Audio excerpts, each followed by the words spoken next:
迎收看《新闻大白话》，我是主持人翟轩，马上欢迎一下这阶段加入我们讨论来宾，耶鲁政治学博士郭正亮，大家平安。前大使谢文吉，翟轩好，各位朋友大家好。国际事务专家赖岳谦，主持人好，观众朋友大家好。好，立刻关注黑神话悟空的效应啊！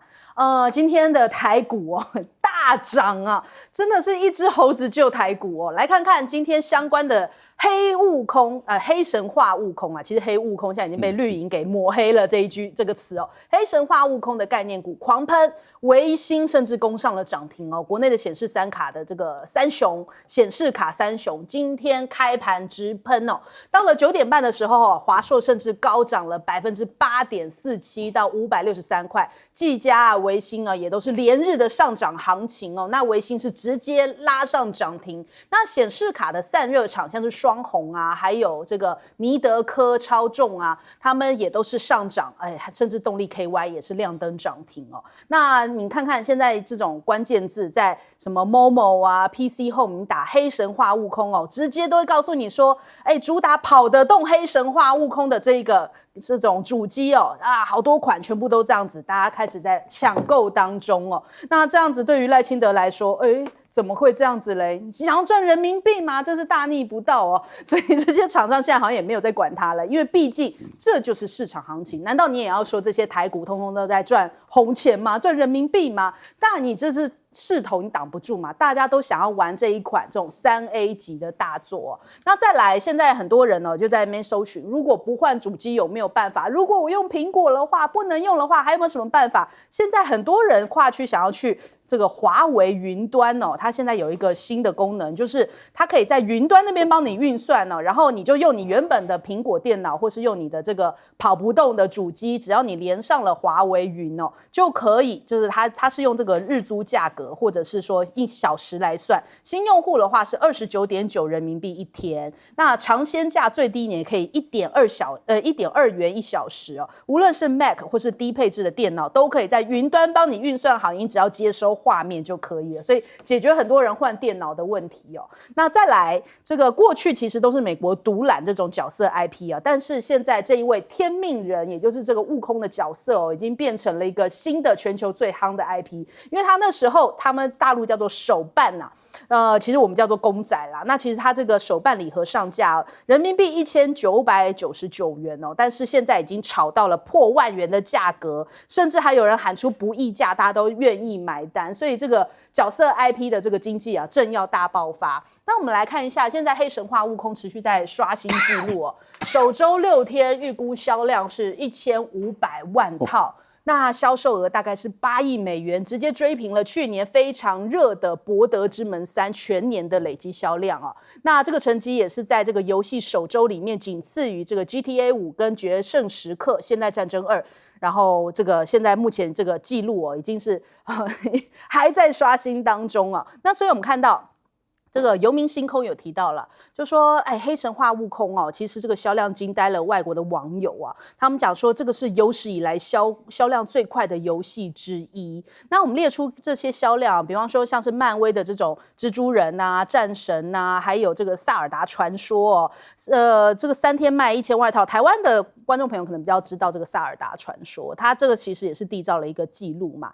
王国之泪，但是它其实前一套那个旷野之息是卖得更好的，所以整体看起来好像有望可以挑战这一些历史记录哦。那现在目前呢，我们看看这个游戏科学的这个创办人冯骥，他其实持股比例是38.76%。那他第2大股东呢是深圳市游科互动企业管理公司，其实同样他也是实控人，就冯骥，他持股的比例这个深圳这家公司是27.36%。另外还有华谊兄弟也在持股当中，还有我们之前有提到的腾讯旗下的子公司有持5%的股市。那现在预估整体黑神话悟空可能整个周边市值创造出来的经济至少上看人民币100亿元哦，包含了像是这个推出周边的瑞幸啊，或者是说这个努比亚手机啊、滴滴清洁啊这些相关的，恐怕至少有100亿的商机。甚至高盛就讲说，光是黑神话悟空他已经看到这个大陆游戏产业的一个转捩点，至少呢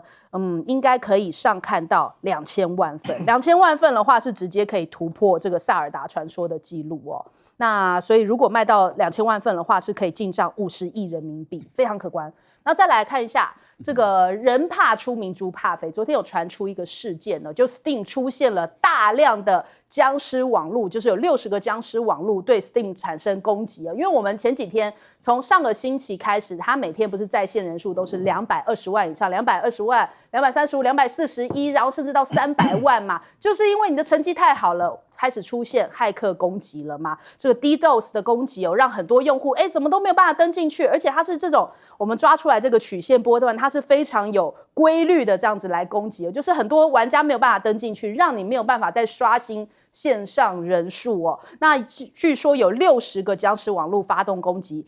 攻击指令一夜涨了2万多倍哦，所以现在目前这个攻击还在持续当中。主要攻击的包含了中国大陆、还有美国、新加坡等13个地区的107个伺服器 IP。那所以你看到现在这个状况，又有人要来攻击，然后另外又有人要来抹黑或者是报道一些负面消息，比方说有一些绿媒就要讲很多人在第一关都玩不过去，一直卡关，难度太高了呀，所以已经爆发了首波退款潮，甚至还有这种抄袭，就讲说有陆续有一些什么国画部落客什么工艺大师讲说你在抄袭他们以前的作品，但是呢，就是因为现在它正红，所以。如果它是一个不卖座的游戏，其实抄不抄袭也不会被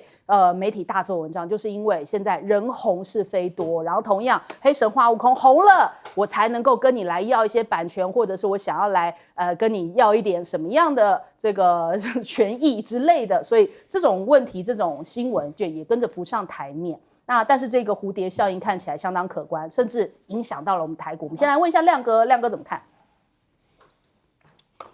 这个就是我昨天看到统计，高盛就说最高可能会到50亿人民币，那现在一下又说到100了。因为高盛那个只算那个下载的那个贩售了。那你如果加上周边我不知道他是不是准备好了。如果他有周边的计划，那一定还会创出额外的收入啦。比如说那个音乐带他的音乐，还有他那个公仔会不会再制总不能只有典藏版1万多套吧，对不对？再制我就要买，对不对？还有我的朋友都买不到，对不对这个，我觉得这个就是，而且我昨天查一下，至少我8月24号的查的数字，它在大陆贩售的占比是81.3%，所以事实上它海外的销售还是蛮大的。那美国是2.5%那你当然可以说是华人居多。那即使是华人，那也很重要因为我们台湾现在在 Netflix 拍的《华灯初上》看的也很多是华人市场那等于它通吃实际上就表示这个领域它这个直接就结合到了未来了这个3D 动漫电影音乐那把所有的产业都综合起来了。那搞不好也会有电影版，比如说这也可以真人演出那也会变成电影所以接下来大概他想了，大概是不是要拍《悟空2》啦，还有其他人也会跟进拍单机版，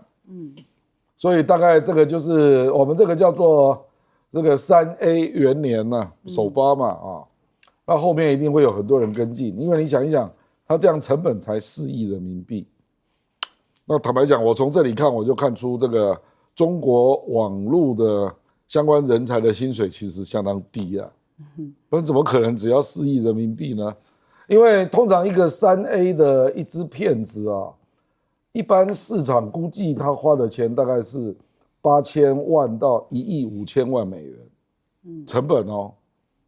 所以他花4亿人民币真的很便宜耶，而且可以做到这个画质，还有各种效果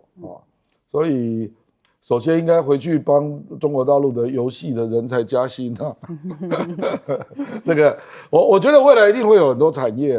很多作品的出现就它创了一个蓝海的产业，因为这个产业以前中国大陆没有，都是外来的嘛。那现在开始变成本土开始崛起嘛所以我觉得未来它可能还会去 try 其他的形态比如说因为它这个是黑神话，所以那个场景都是比较暗的，因为我知道你有玩呐，我昨天看那个阿宅在那边连续直播5个小时啊，对啊，他真的是高手啦，所以看到他大部分的关都过了嘛，对不对啊？不像我们仔仔死了5次悟空这样。我那已经算不错了。是，不，我是说，未来它可能会有很多场景的一个置换啊，比如说可能可以到中亚地区了，那还有印度人说那个是猴神哈努曼啊，那也可以让他去印度啊，那他就国际性就会越来越强这样啊，它有各种延伸性啊。那当然就中国的神话来讲，那《西游记》只是其中之一啊。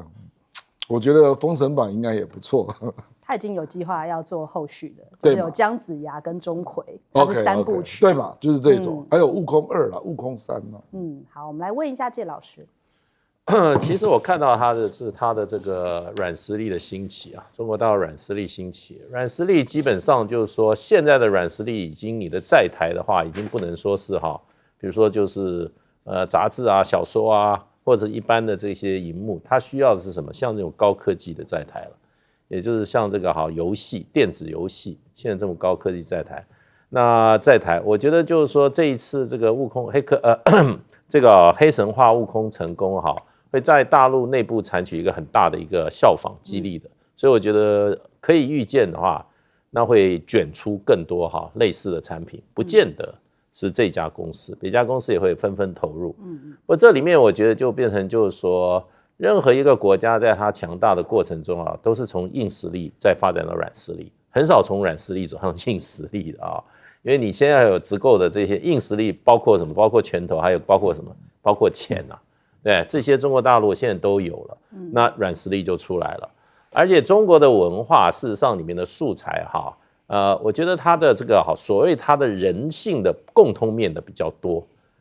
它是中国文化本来它就是一个怎么讲，就是不断的在包容成长，然后里面有很大的差异的一个文化。即使你看中国大陆，基本到现在还汉满蒙族，然后大陆还有53个民族，所以它不会用一种民族的一个价值观去凌驾这个所有的价值观，所以它是中间就有很多在凝聚在整合的过程。就跟美国好莱坞的文化为什么在这个20世纪中叶以后就开始席卷全国，因为他谈了很多什么有人类共通性的，而不是偏向某一个民族的。比如说这一次这个法国的这个奥运，它就很失败，为什么？它是代表法国的文化，那别的民族无法欣赏，就是说觉得你这讲这东西跟我距离太远。中国文化跟美国文化很像，它的 base 的文化的差异性都很大。而且它不断的在到共同性的这个整合，所以呢，就变成这个时候，我觉得中国大陆要做一个文化大国的潜力走出中国的场域是非常容易的，因为这个基本上的格局就够大，思考的面向就比大，文化的不同文化相互激荡的那个环境本来就在，所以我就觉得就是说这一次我看中国大陆这个成功我觉得这也不是突然掉下来的，因为我知道这些跟这个所谓动画跟电动也都很像。其实动画这个部分在我们台湾事实上也走得蛮快的。那就是说 animation， 事实上的话，我以前在国外后到海外后，我说我是考察过台湾的这个动画的发展，台湾事实上是不错的。后来呢，因为大陆设了一个深圳的这个所谓的 animation center， 很多人才就过去了。对对。所以这里面除了这个科技人才这个整个要有会讲故事的，要有特效，要有科技，还有美术的人才，还有历史的专家，还有文学的人才在里面。然后还有什么？还有行销专家。所以这个你不要小看它，只一个这个电子游戏它里面各种人才都吹的。如果这个行业发达的话，我觉得中国大陆会聘雇这些方面背景的人才，又找到一个新的发挥的天地了。好，来请教赖老师。黑神话成功了成功了，大家都知道它是一个里程碑。一般大家都估计说，在未来中国大陆的这个领域、这个产业，它的发展会无可限量。因为按照大陆的过去，例如说，当它在这个光伏产业，就是太阳能板成功，它就一直走下去了。它在高铁成功，它就一直走下去。其实大陆一直有这个特质，就是说只要有人身先士卒成功了，后面的就一锅就往前冲了。对，然后到最后，他们在这个领域中，他们就在全世界，他们就排名1名、2名，就这样子，跟美国或是跟当初最强的那个国家来去 PK， 那么就进入这样的一个竞争的一个时代。这个是大陆的发展的特色。那当黑神话悟空成功以后，我们看到台湾的一些绿营的，特别是台独的这些人，他们有人就是卯足全力在黑大陆的成功，这个黑了以后没有意义啊，因为你黑不了的。有人就是说，哎呀，退机潮，但是大家问说，为什么那个上线的人数越来越多，为什么卖的越来越多？那这跟你讲的又不一样。那为什么连台股都受影响了？因为大家要用 PC 来去玩，因为用手机好像比较困难一点，不可能，对不对？跑不动的，不可能嘛，所以都跑去。那因此呢，也就是它带动了另外一股产业了。那大家都很开心嘛。好，接着你就可以看到他们炮制出来的那些是谣言，是谎话，然后他们却自己以为满意。可是当少康兄他就质疑说，我们台湾为什么做不到？这个时候就有人跳出来了，要不就是攻击少康兄，要不就是开始说我们也可以做得到啊。可大家在问的一个问题是，那你到今天都还没做到啊？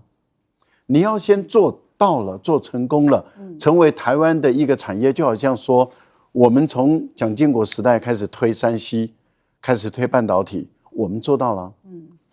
但是问题是我们做到了，并不是你民进党做到了，事实上是蒋经国做到了。而你今天从来不说蒋经国做到，可是问题是在于，今天你的这种黑神话悟空的这样的一个产品3A 的，在国际间的，你还没做到嘛？你还没做到，你就不要说我们也可以做得到，你要做到了，你才能说我们也可以做得到。可是到今天为止，你还是没做到啊。所以你今天不服气，你就做出来给我们看，我们就期待着你做出来给我们看吧。可是我相信你做不到。好，我们先休息一下，广告之后马上回来。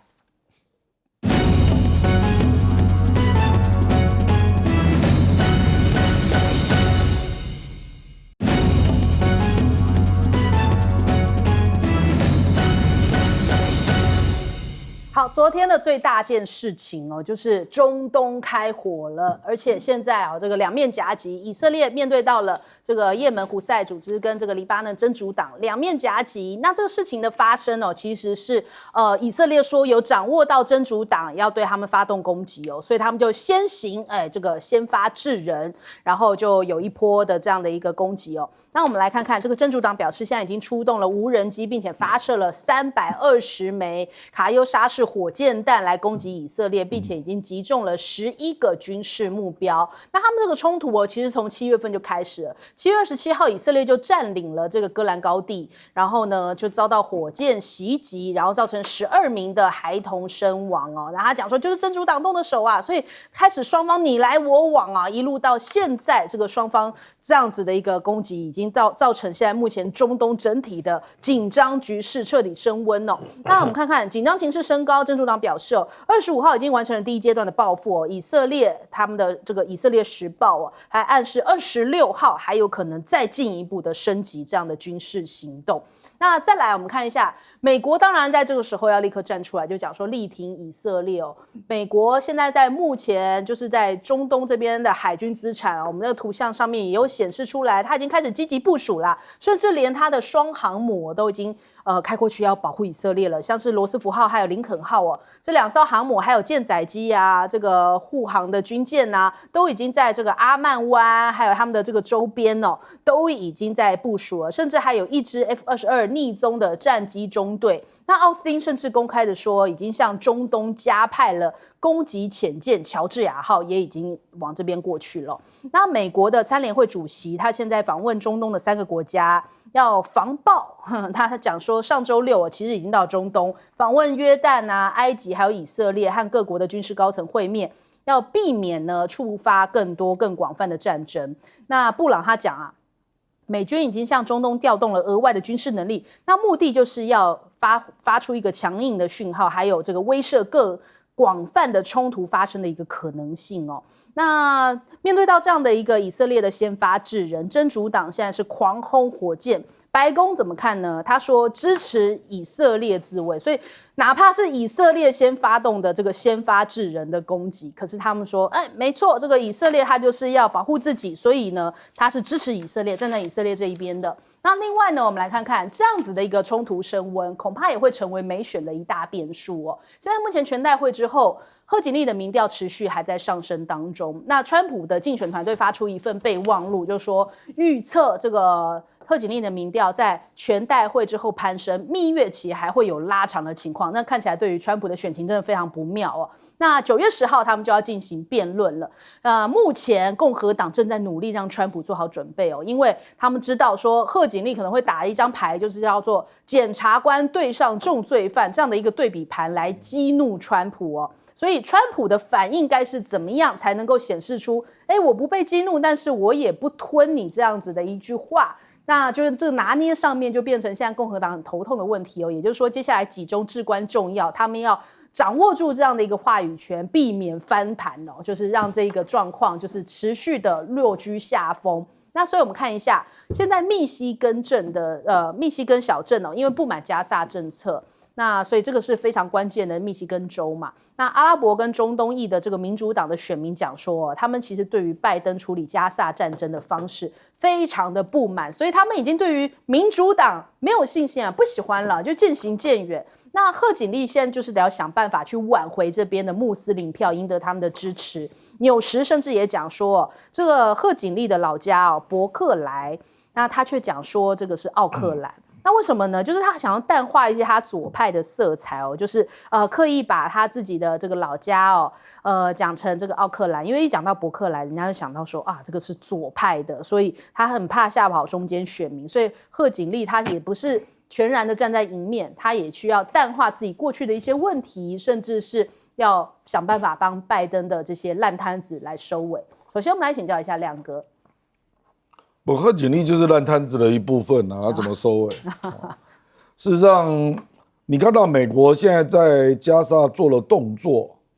我觉得给人家感觉就是在玩双簧嘛。比如说你对以色列在施压，希望他能够跟哈马斯好好谈判，那你把林肯号航母派去那边干嘛？而且你还派参谋总长去约旦，那摆明了就是怕伊朗会射飞弹给到以色列，所以你要协助拦截嘛。我认为美国基本上搞外交的没有一句话是可以相信的啦，军方倒比较可以相信了，他的军队到哪里，他就是要干那件事所以不管是布林肯啊、拜登啊、谁啊在讲什么，他希望以色列跟哈马斯好好谈，我觉得这根本就是虚的了。真的是什么？派了4000名陆战队到中东，然后所有的美军的在阿拉伯的基地目前正在盘点资源。林肯号航母到了以色列，然后参谋总长到了约旦，这才是真的嘛。所以你说贺锦丽能够把密西根的阿拉伯裔劝回来，我是高度怀疑啦。密西根的阿拉伯裔的选民有 1.5%，那上次拜登在2020年的选举就赢2%，就在那一周。所以我认为 Michigan 这一周，如果这个中东的战火没有办法处理好，那贺锦丽要赢是很难的啦。而且我认为恐怕还不止这样这个我认为贺锦丽在昨天的那个 DNC 民主党大会，他已经利多出尽了啦，他眼前的通通都是利空就他要面对了比如说大学生就要开学了，那你中东战火你能停止吗？抗议有可能要开始。对就要开始搭帐篷啦然后这些个别州的，就是民主党内部有分裂的问题嘛，就是中东的部分那他最好去祈祷，每天拜拜，乌克兰可以给你撑到11月5号。我觉得乌克兰在9月搞不好就不一定撑得住那到时候他一样要面对还有联准会要降息不是吗？降息之后你就一再拜拜都不会通膨升高因为联准会一直到11月，搞不好它会加到25码都有可能啊，它要降息啦，降息啊。那降息现在中东又在战火，你说通膨不会增加，那我看贺锦丽也去拜拜吧，对。所以我基本上认为他是利多出尽啊，未来他挑战很多。好，来问介老师。其实这一次这个是以这个真主党哈，在25号发了320枚火箭弹，攻击了11个以色列的军事目标。可是好像没有造成什么伤亡，对，所以就是说伤亡很有限。那就变成就是说，那这样子的打了这300多枚这个火箭弹到底什么意思？那很多我看西方媒体说，他如果打军事目标就不会讲伤亡，就不会讲伤亡了。对。可是问题就变成就是说，这种打法，很多这个分析者就是说，现在打的时候好像都是为自己人的哈，为自己国内的消费。然后就是说。前一阵子以色列又攻击了这个叙利亚，那叙利亚这个就等着真主党反击啊，所以就变成双方就你打过来我打过去，因为这个最近升高的几个原因啊，因为这个双方的互相攻击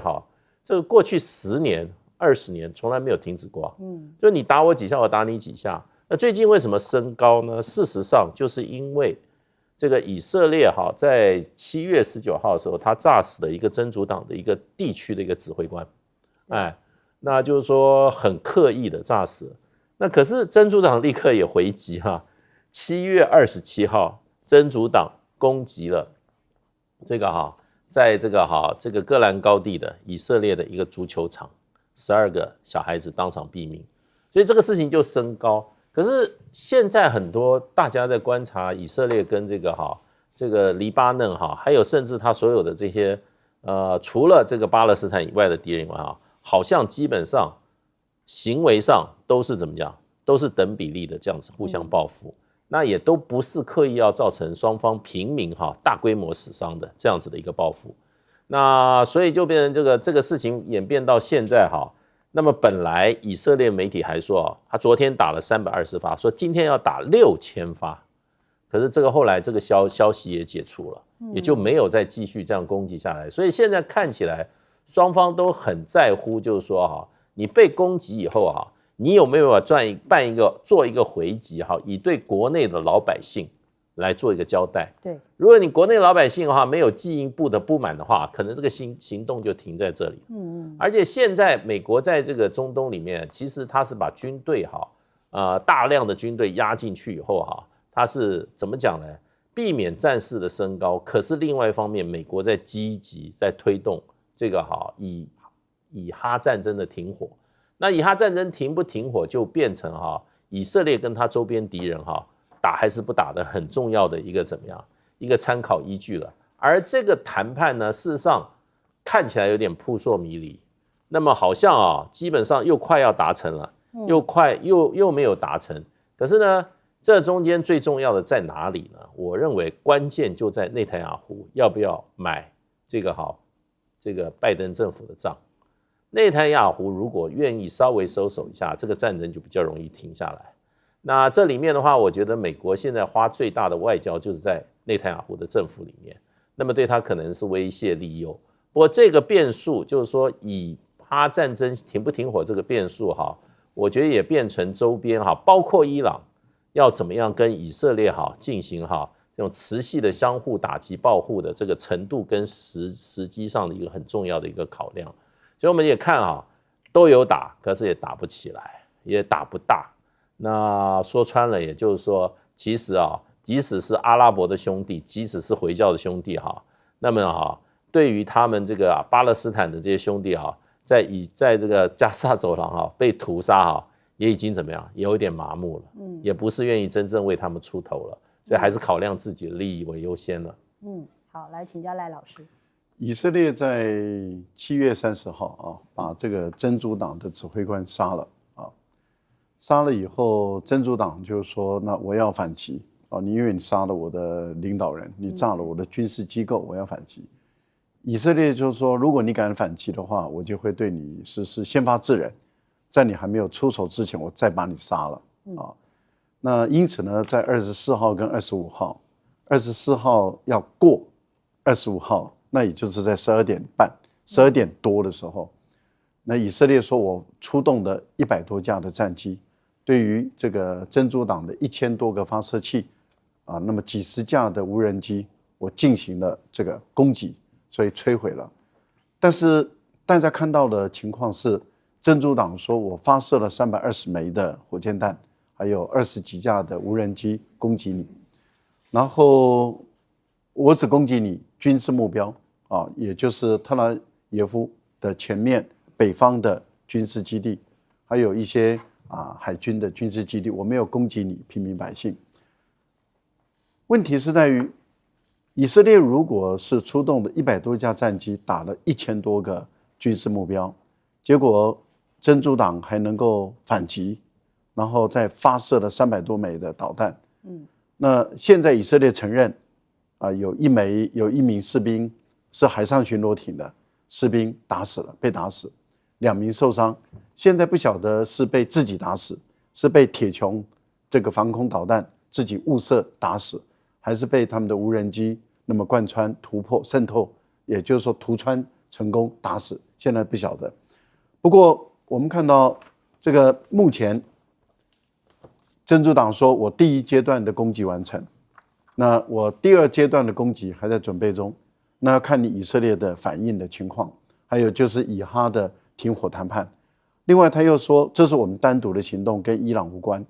因为伊朗的更大的反击可能会在几个月之后会有全面性的反击，很有可能就伊朗在等俄罗斯的 S-300跟 S-400的防空导弹部署到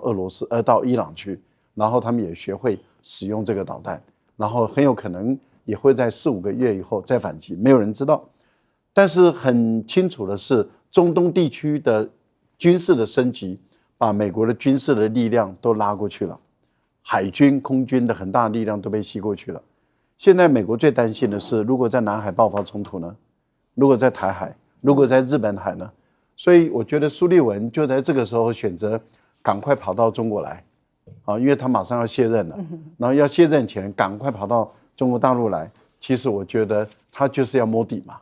摸有没有可能在南海，中国大陆借这个机会把菲律宾好好的打了下来。那这样的情形下，那也就是美国根本无力回防到南海。我觉得对于美国人来讲，他其实想的是很多的，也就是说，坏点子一肚子，坏主意一肚子，然后呢，他担心这个，担心那个，怕这个，怕那个，不然苏利文突然间跑来干什么？他不是可以打2个战场？那嘴巴，那是嘴巴呀，他跟大陆一个战场都打不下来。好，我们先休息一下，广告马上回来。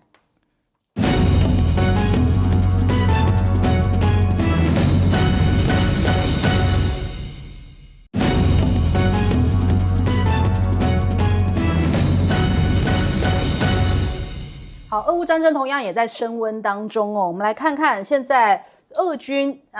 已经在反攻的这个阶段了，因为这个乌克兰这一波的攻势不减，但是呢，俄罗斯在夜间的时候是对于乌克兰东部城市这克拉莫托斯克的一家饭店发动了攻击。那这个饭店里面呢，其实有2名路透社的记者是受伤了，还有1名这个团队的安全顾问是身亡。那这个记者分别是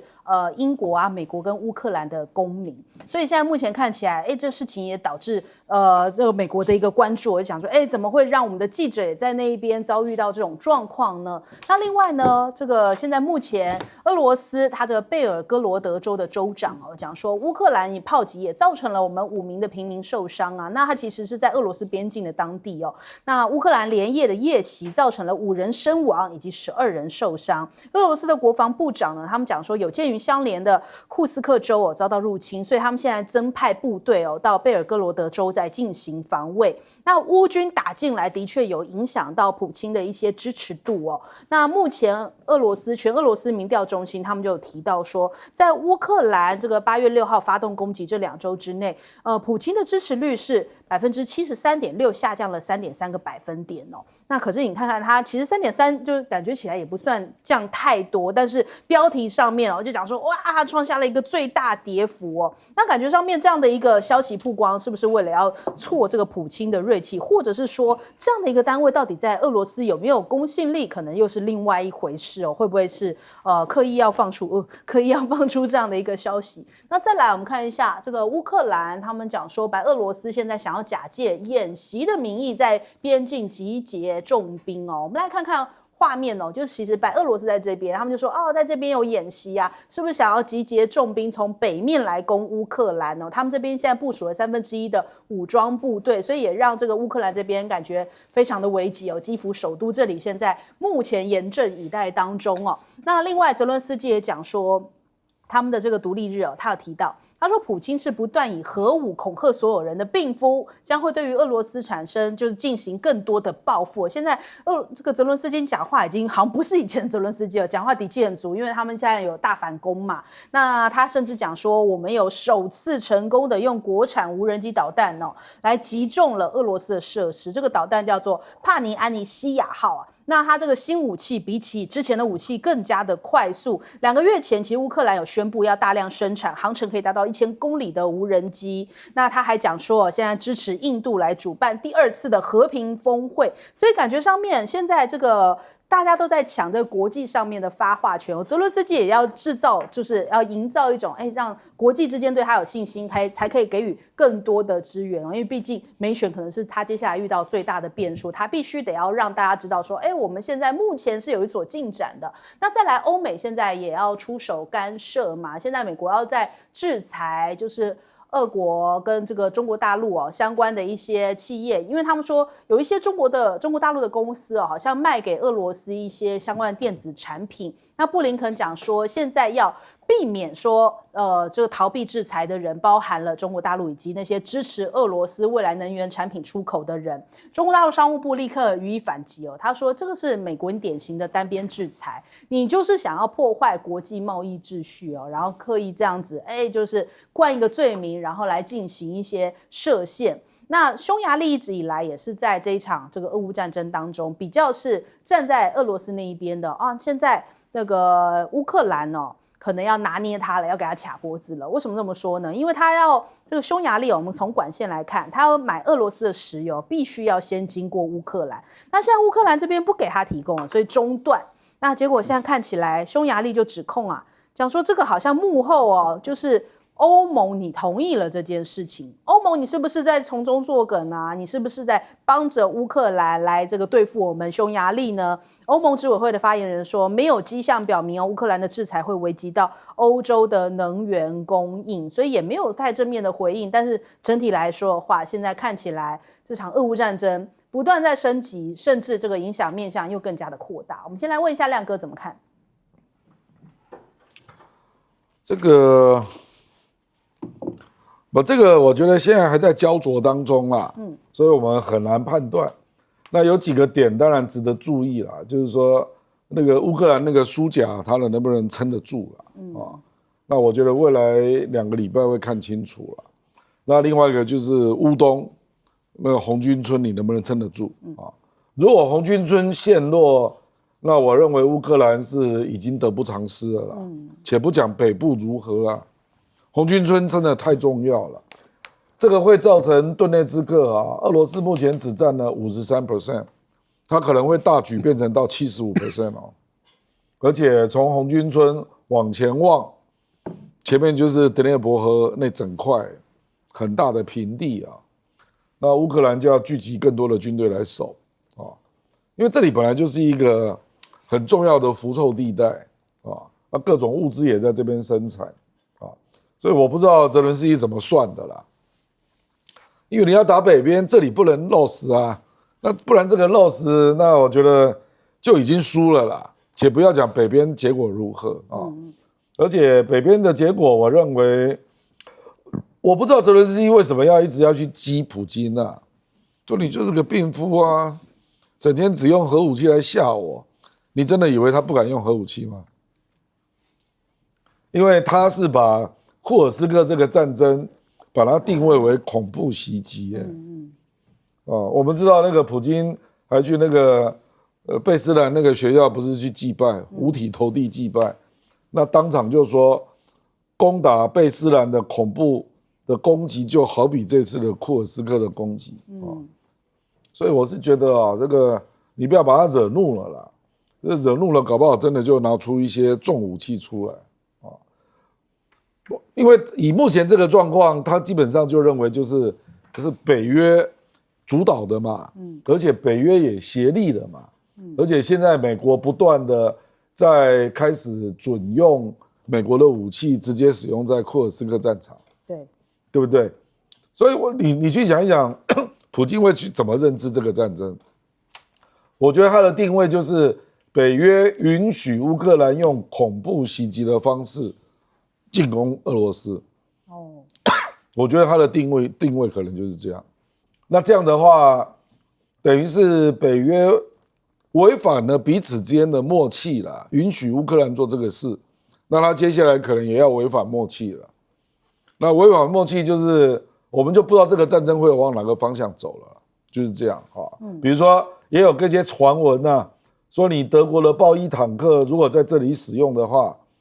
我不排除打德国，或者是 F-16如果真的进来用的话，那 F-16是丹麦跟荷兰使用的。你记不记得普京之前讲过一句话？说欧洲有些人口稠密的小国，你就要注意了，对不对？所以我是觉得，如果所有的那个本来有的默契都被超越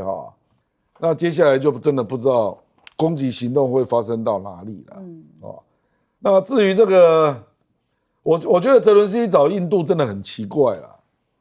事实上，印度是俄乌战争赚的最多钱的国家，他不知道吗？印度跟俄罗斯的关系还远远超过中国跟俄罗斯的关系对，他大概是俄罗斯最好的朋友结果你竟然去幻想莫迪会帮你忙我不知道啦这个我也不认为印度会真心介入来协调俄乌战争因为它距离蛮远的。那可是我不知道泽伦斯基怎么想的啦。事实上，美国如果要制裁帮俄罗斯的国家，那首先就要制裁中国、印度跟土耳其这3个国家都有按照美国的标准，就是这样好，来请教一下介老师。对，其实泽伦斯基他这个去刺激那个俄罗斯说尤其刺激普丁是个病夫其实这个是蛮冒险的。其实普丁他只是恐吓威胁要用核武对抗一些国家并不表示就是说他不敢用，而是说还没有到用的时机。他是警告，如果到一个情况他就会用。他为了他的国家的这个领土主权完整，或者他的核心利益受到威胁，或者普丁本人的政治地位受到威胁，都很可能就动。他怎么会到现在还不了解普丁呢？我觉得这个泽伦斯基基本就是一个赌徒性格嘛，对，而且他也不是真正的乌克兰人，他是犹太人，他父母亲都已经移民回以色列去了，他这边鼓舞他的这个乌克兰同胞打到最后一兵一卒不晓得动机何在真的。你真的要乌克兰民族跟这个俄罗斯民族最后这样同归于尽吗？也不会嘛。当然就是你乌克兰付代价嘛。那现在其实就变成就是说，其实现在这个情况是越来越往危险的方向走。你的战场如果说一直去打击俄罗斯本土的话，那俄罗斯本土是很辽阔，也不能让你随便打。而且现在乌克兰的武器，尤其在无人机导弹的部分很多军事观察家都说它有长足的进步，所以它现在一次都打40-50颗出去而且可以直飞到1700公里以外的俄罗斯的军事基地，把这个军事机的跑道或者甚至上面停的军机都炸毁，这都已经证实了。所以现在这个问题就变成就是说，乌军不断的扩大它的打击范围，然后呢，它的这种所谓的不对称的战力的武器尤其是无人机这些方面技术又越来越成熟，那你就逼着俄罗斯要重新考虑这个战争，因为俄罗斯的国土是不好守的俄罗斯是全世界最大的国土。那这一次事实上乌军进入这个俄罗斯的国土，是让俄罗斯感到很意外的。对，所以事实上这个乌军进入到俄罗斯国土，现在俄罗斯事实上他一下就丢掉1000平方公里土地，也不是他愿意的，而且他还移出了10几万老百姓，这个也是他愿意的。那他现在已经成了三个好边境的所谓的兵团，可是够用吗？很难说，因为事实上的话，这个靠近这个乌克兰边界的俄罗斯的这个